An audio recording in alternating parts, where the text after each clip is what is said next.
From Afghanistan soil. This interim government is not an inclusive government. The concerns of so many around the world are for the future of Afghanistan and its people under a Taliban government which is notorious for its misogyny and its violence against women. There is no evidence to date of any interest in providing basic human rights, particularly for women and children. How concerned are you about that? Where Afghanistan goes from here, I'm afraid none of us can predict. We can hope and pray that there's peace after 40 years, that the Taliban, what they have said, that they want an inclusive government, they want women rights in their own context, they want human rights, they've given amnesty. So far what they have said, clearly they want international acceptability. But there's another fallacy. Afghanistan cannot be controlled by outside. They have a history. No puppet government in Afghanistan is supported by the people. It gets discredited amongst the people.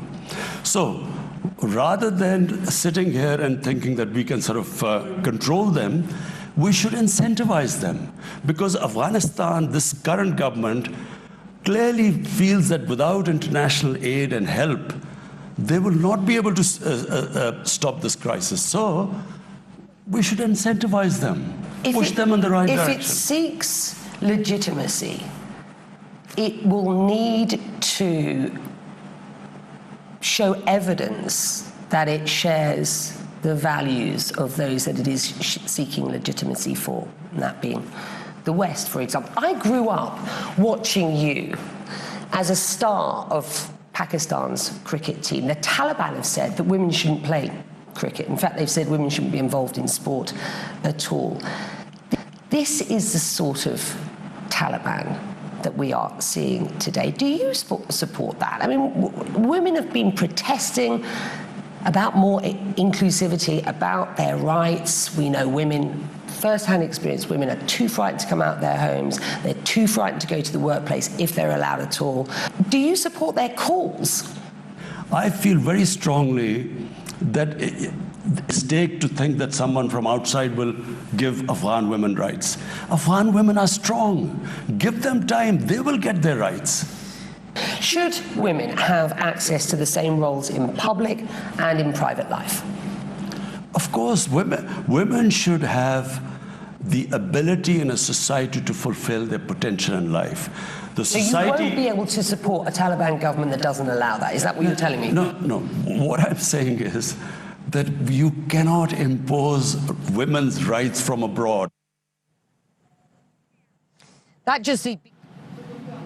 वज़ीर आज़म इमरान खान का CNN को interview. उनका कहना था कि अफ़गानिस्तान में 40 साल बाद अमन आया है।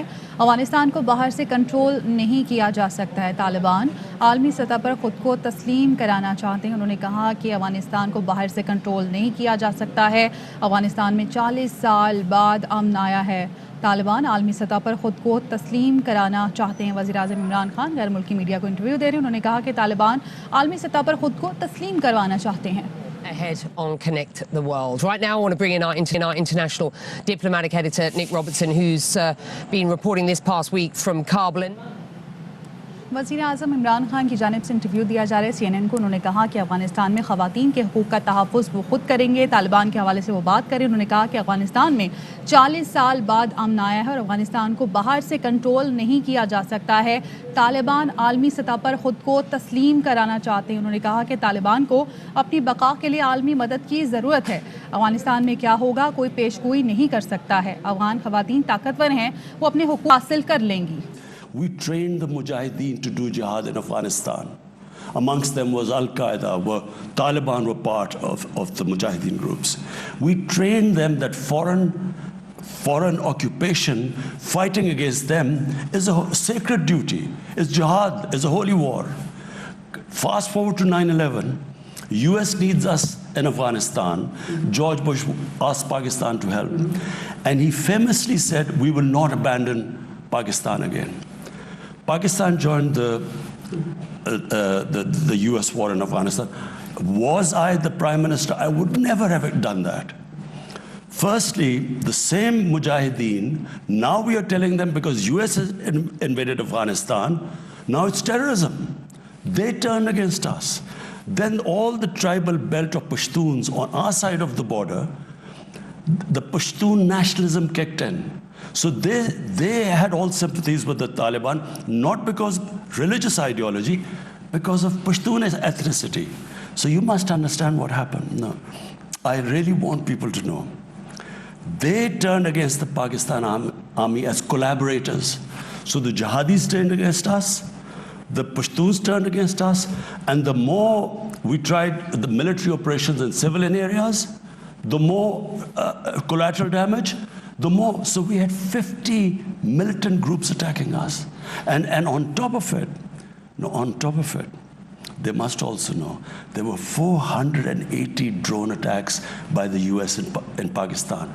Only time a country has been attacked by its ally. The fact is, Washington, it seems, just can't trust Pakistan. There are calls by lawmakers to reassess the relationship with Islamabad now, to reassess its status as a major non-NATO ally. This was the exchange during the US Secretary of State's congressional testimony on Afghanistan on Monday. We used to always hear diplomatically that we have a complicated relationship with with Pakistan. I would say it's often duplicitous. I think you're very right to point at the role that Pakistan has played throughout the past 20 years and even before. And it is one that is involved hedging its bets constantly about the future of Afghanistan. It's one that's involved harboring members of the Taliban, including the Haqqanis. Is that true? And what's your response? They are ignorant. I was listening to them. I have never heard such ignorance. They are absolutely clueless, number one, about what happened in Afghanistan. They were all in a state of shock. The state of Pakistan was under attack for being an ally of the US. We were now supposed to take on also the Afghan Taliban. I was asking you for your response to Blinken's words specifically. He said Pakistan's role has involved hedging its bets constantly about the future of Afghanistan. It's one that involved harboring members of the Taliban, including the Haqqanis. Over the past 20 years, sir, the Haqqani network has been responsible for some of the deadliest terror attacks in Afghanistan's history. It has killed hundreds of Western troops and thousands, let me finish, of Afghan people. In 2011, you will be aware that General Mike Mullen said the Haqqani network acted as, quote, a veritable arm of Pakistan's intelligence. This is a group that now has 4 members in key roles in the Taliban government. Is it any wonder that there is a trust deficit between the West and Pakistan? It is complete ignorance. The Americans did not understand what the Haqqani network was. Haqqani is a tribe. It's a Pashtun tribe living in Afghanistan. The Haqqani tribe lives in Afghanistan. 40 years ago, when the Afghan Jihad took place, we had 5 million Afghan refugees in Pakistan. Amongst them were a few of the Haqqanis. And the Haqqanis were Mujahideen, were fighting the Soviets. They were born in a Pakistan refugee camp. So what they were asking us was that in these refugee camps, 3 million people living in the refugee camps, we were supposed to check which one of them was Taliban and which not. That doesn't deny the fact that the Pakistan Intelligence Agency has been funding and supporting the Taliban through the Haqqani network. Funding. You know the total budget of Pakistan, it's $50 billion for 220 million people. $50 billion. Americans were spending $300 million a day. They spent $2 trillion. Was Pakistan, did we have the capacity to fund another war? We can barely meet our own expenses. You have admitted that Pakistan's intelligence agency has close ties to the Haqqani network. You have said in the past that you're not sure why the US hasn't leveraged those connections to get the Taliban effectively to the negotiating table. You've always supported dialogue with the Taliban. How much do you, sir, support their ideology? And what is your red line? The strict interpretation of Sharia law as we are seeing it acted out in Afghanistan today? Becky, let's take two different things you've said. Pakistan's ties with the Afghan Taliban, Pakistan's intelligence agencies. Intelligence agencies' job is to have connections with everyone. They speak to everyone. The US CIA would be speaking to Taliban.